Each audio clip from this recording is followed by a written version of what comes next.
हाय दोस्तों, इस वीडियो में अपन एचडीएफसी बैंक को स्टडी करेंगे। तो ये जो स्टॉक्स जो हम स्टडी कर रहे हैं, सारे के सारे स्टॉक्स जो हैं ये अपन इन्वेस्टमेंट के पर्पस से ही स्टडी करेंगे। तो ये वीडियो में ये कोई रिकमेंडेशन नहीं है, ये बस मैं एक स्टडी पर्पस और एजुकेशन पर्पस के हिसाब से ही मैं आपको ये स्टॉक की एनालिसिस करके बता रहा हूँ। तो अगर आपको इस स्टॉक में एंट्री लेना है तो वो आप अपने एंड से अपनी एनालिसिस करके और अपने फाइनेंशियल एडवाइज़र से कंसल्ट करके फिर एंट्री लीजिएगा। तो ये कोई रिकमेंडेशन नहीं है, बस यहाँ पे अपन इस स्टॉक को एनालाइज करेंगे। क्योंकि रिसेंटली क्या है कि अभी इसका क्वार्टर थोड़ा रिजल्ट जो है वो ख़राब आया था, लेकिन ये जो स्टॉक है ये बिल्कुल पोर्टफोलियो स्टॉक है। तो छोटा मोटा इसके रिजल्ट किसी क्वार्टर के ऊपर नीचे होते रहेंगे। तो उस वजह से क्या है कि यहाँ पे अभी स्टॉक में काफ़ी गिरावट आई है। तो गिरावट आई है तो यही मौके होते हैं कि जब अपन इन स्टॉक्स को यहाँ पे अपन बाय एंट्री लेके लॉन्ग टर्म के लिए होल्ड कर सकते हैं। तो स्टॉक का मार्केट कैपिटलाइजेशन आप देखेंगे तो ये 10 लाख करोड़ का है। तो जैसे कि आप इंडिया की जो जीडीपी है, जो जिस रेट से अभी ग्रो कर रही है, तो आने वाले टाइम में ये जो मार्केट कैपिटलाइजेशन है ये आगे ही जाना है, ये दुगना तिगना होना ही होना है। क्योंकि ये जो स्टॉक्स हैं इनका फेलियर ऑफ चांसेस जो है वो बहुत कम है, इनको जो गवर्नमेंट है वो फेल नहीं होने देगी। तो चलिए स्टॉक को अपन एनालाइज कर लेते हैं। तो करंट जो उसका मार्केट प्राइस चल रहा है ये 1435 है। तो इसने जो हाई लगाया था वो 1758 का हाई लगाया था, और जो उसका रिसेंट लो लगाया वो 1380 का लगाया। तो अपना ये जो 52 वीक का जो इनका लो होता है तो वो है अपना 1380 के पास। तो ये स्टॉक अभी 52 वीक्स का जो लो है उसके पास ही चल रहा है। तो यहाँ पे आप देखेंगे स्टॉक का प्राइस टू अर्निंग रेशियो जो है वो 16 का है, और यहीं पे अपन इंडस्ट्री का पी रेशियो देखेंगे तो 13.5 का अपन को यहाँ पे इंडस्ट्री का पी रेशियो देखने को मिलेगा। तो कह सकते हैं कि इंडस्ट्री जो बैंकिंग का जो इंडस्ट्री है उससे भी ये स्टॉक थोड़ा सा ही प्रीमियम पे चल रहा है। लेकिन क्या है कि ये स्टॉक जो है काफ़ी फंडामेंटल स्ट्रॉन्ग स्टॉक हैं। तो जितने भी फंडामेंटल स्ट्रॉन्ग स्टॉक्स होते हैं वो उनका पी लगभग जो इंडस्ट्री पी होता है उससे थोड़ा बहुत ज़्यादा होता ही होता है। तो रिटर्न ऑन कैपिटल एम्प्लॉयड इसका 6% ठीक ठाक है। रिटर्न ऑन इक्विटी जो है वो 17.1% काफ़ी अच्छे रिटर्न ऑन इक्विटी माना जाता है। 15 के ऊपर जितना भी अपन रिटर्न ऑन इक्विटी देखेंगे वो अच्छा माना जाएगा। डेब्ट टू इक्विटी रेशियो जो है 7.39 है। तो यहाँ पे ऑब्वियसली क्योंकि बैंकिंग सेक्टर है तो यहाँ पे डेब्ट लेके ही इनका काम चलता है, तो ऑब्वियसली डेब्ट इनका बड़ा ही मिलेगा अपन को। करंट रेशियो आप देखेंगे तो 3.38 का है। करंट रेशियो काफ़ी अच्छा है, क्विक रेशियो भी काफ़ी अच्छा है। तो जितने भी आपको मैं जो रेशियो बता रहा हूँ तो धीरे धीरे करके हर वीडियो में कुछ ना कुछ पॉइंट्स को मैं ऐसे एक्सप्लेन करता रहूँगा कि इसका मतलब क्या होता है, इसका मतलब क्या होता है। तो वीडियो को आप बिल्कुल भी बीच में मिस मत करिएगा। और सेल्स ग्रोथ अपन आप देखेंगे तो पिछले 3 साल का जो एनुअल जो सेल्स ग्रोथ है वो 11.8% के हिसाब से इनकी सेल्स की ग्रोथ हुई है। और 5 साल की अपन सेल्स ग्रोथ देखेंगे, एनुअल जो सेल्स ग्रोथ होती है अगर 5 साल का लेके चलेंगे तो 14.9% की है। तो पिछले 3 साल की जो सेल्स ग्रोथ है वो थोड़ी कम हुई है, लेकिन फिर भी जहाँ तक है ये सेल्स ग्रोथ काफ़ी सही है। और प्रॉफिट का जो अपन ग्रोथ देखेंगे ये पिछले 3 साल में 19% का ग्रोथ है, और वही पिछले 5 साल में 19.9%। अगर जो अपन एनुअल करके रिटर्न जो है वो निकालेंगे तो पिछले 3 साल में थोड़ा सा एनुअलाइज जो इनका रिटर्न है वो ज़रूर कम हुआ है, लेकिन इतना भी कम नहीं हुआ है कि अपन इसको अपने जो पोर्टफोलियोज है उससे अपन इसको हटा दें। तो स्टॉक का अपन जो मैक्सिमम जो प्राइस है अपन इसका चार्ट देखेंगे तो ये स्टॉक अपन यहाँ से देखिए 2006 से जो स्टॉक है ये 80 रुपीज़ के आसपास है।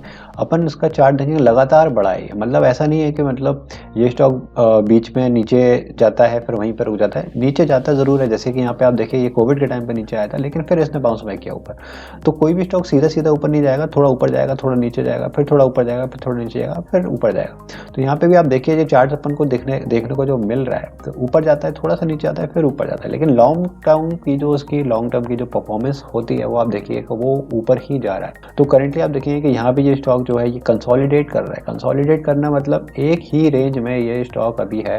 तो जैसे ये स्टॉक का ब्रेकआउट आएगा ये अपन को फिर भागता हुआ दिखेगा। तो यहाँ पे अपन इसके पास अपन स्टॉक को अपन इसमें होल्डिंग्स बढ़ा के चल सकते हैं, क्योंकि ये अपना इन्वेस्टमेंट स्टॉक है। चलिए इसका पी रेशियो का भी अपन ट्रेंड देख लेते हैं। तो कंटिन्यूसली आप देखेंगे कि स्टॉक का जो पीई रेशियो का जो चार्ट है कंटिन्यूस डिक्लाइन हो रहा है। तो ये अपन को अभी इस हिसाब से अपन देखेंगे ये स्टॉक की वैल्यूएशन जो अपन को करेंटली अपन को मिल रही है, भले इसका क्वार्टर खराब हुआ है लेकिन क्या बोलते हैं ये अपन को अभी अच्छी वैल्यूएशन पे मिल रहा है। तो अब अपन जाके इसके फाइनेंशियल स्टेटमेंट्स जो हैं वो एनालाइज कर लेते हैं। तो आप यहाँ पे रेवेन्यू ग्रोथ जो देख रहे हैं वो यहाँ पे क्या है कि अपन क्वार्टर ऑन क्वार्टर रिजल्ट देख रहे हैं। तो दिसंबर 2020 से लेकर दिसंबर 2023 तक अपन क्वार्टर को एनालाइज करेंगे। तो रेवेन्यू यहाँ पे देखिए 31,000 करोड़ की है, फिर धीरे धीरे इंक्रीज हो रही है। तो अभी 31,852 करोड़ से लेकर करेंटली जो दिसंबर क्वार्टर की जो इसकी ग्रोथ है वो 78,000 करोड़ की है। और यहाँ पे आप फाइनेंसिंग प्रॉफिट आप नीचे देखोगे तो जो रिसेंट क्वार्टर है तो यहाँ पे इसको लॉस दिखाई दे रहा है, लेकिन आप प्रॉफिट बिफोर टैक्स देखेंगे क्योंकि यहाँ पे अदर इनकम का जो सेक्शन है यहाँ पे इनको इनकम हुई है अच्छी खासी। तो ओवरऑल जो इनका प्रॉफिट बिफोर टैक्स है, टैक्स से पहले जितना भी इनका प्रॉफिट आ रहा है वहाँ पे ये प्रॉफिटेबल है, और टैक्स के बाद भी आप देखेंगे कि यहाँ पे ये रिसेंटली प्रॉफिटेबल है। तो यहाँ पे स्टॉक क्यों गिरा भले प्रॉफिट होने के बाद भी? क्योंकि जो एनालिस्ट थे जितना इन्होंने इसको एस्टिमेट करके बताया था कि इसका प्रॉफिट आफ्टर टैक्स या फिर रेवेन्यू ग्रोथ जो है वो इतनी होगी, वो उतनी नहीं हो पाई थी, वो उस एक्सपेक्टेशन से थोड़ी कम थी। तो इसलिए स्टॉक में अपन को सेल ऑफ देखने को मिला है। लेकिन ये स्टॉक जो है ये अपन को होल्डिंग से निकालने वाला स्टॉक नहीं है। तो ये अपन ने क्वार्टर ऑन क्वार्टर अपना देखा कि कैसे लगातार इसके नंबर बढ़ रहे हैं, थोड़ा बहुत नीचे ऊपर नीचे होता रहता है, लेकिन लॉन्ग टर्म जो ट्रेंड है इंक्रीजिंग अपन को ट्रेंड दिखाई देता है कि हाँ रेवेन्यू इंक्रीज ही हो रहा है। बीच में थोड़ा बहुत ऊपर नीचे होता रहेगा लेकिन इंक्रीज हो रहा है, तो एक अच्छा फंडामेंटल स्टॉक माना जाता है। अब यहाँ पे अपन ईयर ऑन ईयर देखेंगे तो ईयर ऑन ईयर आप देखेंगे कि 2012 से लेकर 2023 मार्च 2023 TTM मतलब होता है ट्रेलिंग 12 मंथ्स। तो पिछले जो भी 12 मंथ्स का जो डेटा होगा तो वो कंसिडर करा जाता है। तो सेल्स आप देखिए यहाँ से 28,000 करोड़ से लेकर लगातार इंक्रीज अपन को सेल्स देखने को मिल रही है। तो सेल्स के जो नंबर्स हैं काफ़ी अच्छे हैं। फाइनेंसिंग प्रॉफिट भी देखिए, फाइनेंसिंग प्रॉफिट भी बहुत अच्छे से बढ़ रहे हैं। बीच में यहाँ पे मार्च 2020 में क्योंकि कोविड आया था तो वहाँ पे अपन को थोड़े से नंबर्स कम दिखाई देने को मिल रहे हैं, लेकिन यहाँ से फिर आप देखिए कि इसने अच्छी खासी ग्रोथ अपनी वापस से दिखाई है और फिर कंटिन्यूस ये बढ़ता ही जा रहा है। लेकिन जो रिसेंट क्वार्टर ज़रूर अपन को देखने को मिल रहा है कि यहाँ पे नेगेटिव में, क्योंकि यहाँ पे उनका जो है जो इनकम का जो पार्ट है वो अदर इनकम से बढ़ा था, ना कि जो उनका जो बिजनेस है जो अपन यहाँ पे देखने को मिल रहा है जो उनका मेन बिजनेस है वहाँ से। तो ओवरऑल जो अपन प्रॉफिट बिफोर टैक्स देखेंगे तो नंबर्स अपन को इंक्रीजिंग ऑर्डर में ही दिखाई दे रहे हैं। तो रिसेंटली भी आप देखेंगे कि ये इंक्रीजिंग ऑर्डर में ही है। और प्रॉफिट आफ्टर टैक्स भी देखेंगे ईयर ऑन ईयर जो इनका प्रॉफिट आफ्टर टैक्स है वो बड़ा ही है। और जो करंट डेटा जो अपना है वो 60,000 करोड़ पे है। तो अपना जो ट्रेंड है स्टॉक का, रेवेन्यू भी इंक्रीज हो रहा है, प्रॉफिट भी इंक्रीज हो रहा है, और ये स्टॉक काफ़ी बड़ा स्टॉक है, मतलब मार्केट कैपिटलाइजेशन काफ़ी बड़ा है, लार्ज कैप स्टॉक है अपना ये। तो ये स्टॉक एक अच्छा इन्वेस्टमेंट स्टॉक अपना बन सकता है। तो वीडियो एंड करने से पहले मैं ये ज़रूर बोलूँगा कि ये कोई रिकमेंडेशन नहीं है, और आप अगर स्टॉक में एंट्री बना रहे हैं तो अपने एंड से इस स्टॉक में एनालिसिस ज़रूर कर लीजिए। चलिए मिलते हैं आप अगली वीडियो में। कोई भी आपको डाउट होता है तो कमेंट सेक्शन में मुझसे पूछ लिया। Thank you.